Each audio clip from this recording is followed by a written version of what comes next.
Biktima ba kayo ng modus na ganito? Yung tinataniman po kayo ng armas o droga habang kayo po ay inaaresto?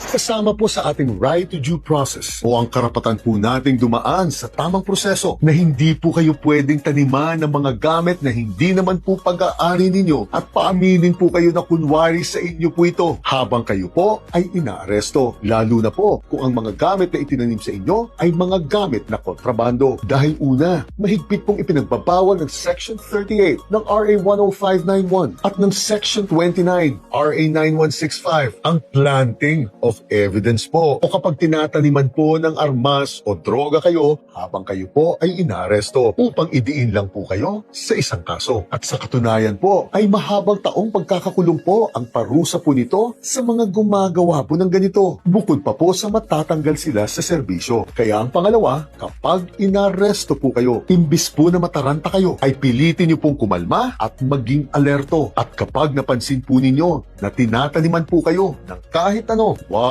niyo pong hahawakan ito para hindi po makuhanan ng fingerprints ninyo ang mga gamit pong ito. At sabihin niyo po ng malakas sa harap ng maraming tao na hindi po ninyo pag-aari ang mga gamit na ito bago po kayo tuluyang sumama sa presinto. At huwag niyo pong kalilimutang tandaan ang mga mukha at pangalan ng mga umaresto po sa inyo. At kung maaari, sabihan niyo po ang mga nakakita ng pag-aresto po sa inyo na kuhanan po nila ng photos at videos ang buong pangyayari pong ito. At ang pangatlo, kapag inimbentaryo na po ang mga gamit na nakuha po sa inyo, obligasyon po ng nag-iimbentaryo nito na gawin po ito sa harap ninyo o sa harap ng inyong abogado, sa harap ng isang opisyal na taga-barangay po sa inyo, at sa harap po ng isang taga-DOJ o isang taga-media po. At kapag pinapipirma na po kayo sa listahan ng inventaryo po ito, siguraduhin nyo po na wala po sa listahan ito ang mga itinanim po sa inyo. At huwag po kayong pipirma dito hanggat hindi po kayo kumukonsulta sa inyong abogado. At as soon as makalabas po kayo, dahil nakapagpiyansa na po kayo, ipablatter niyo po kaagad sa barangay sa inyo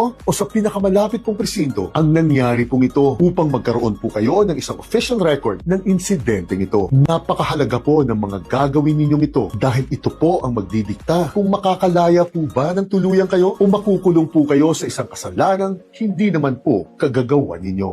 Jeanette.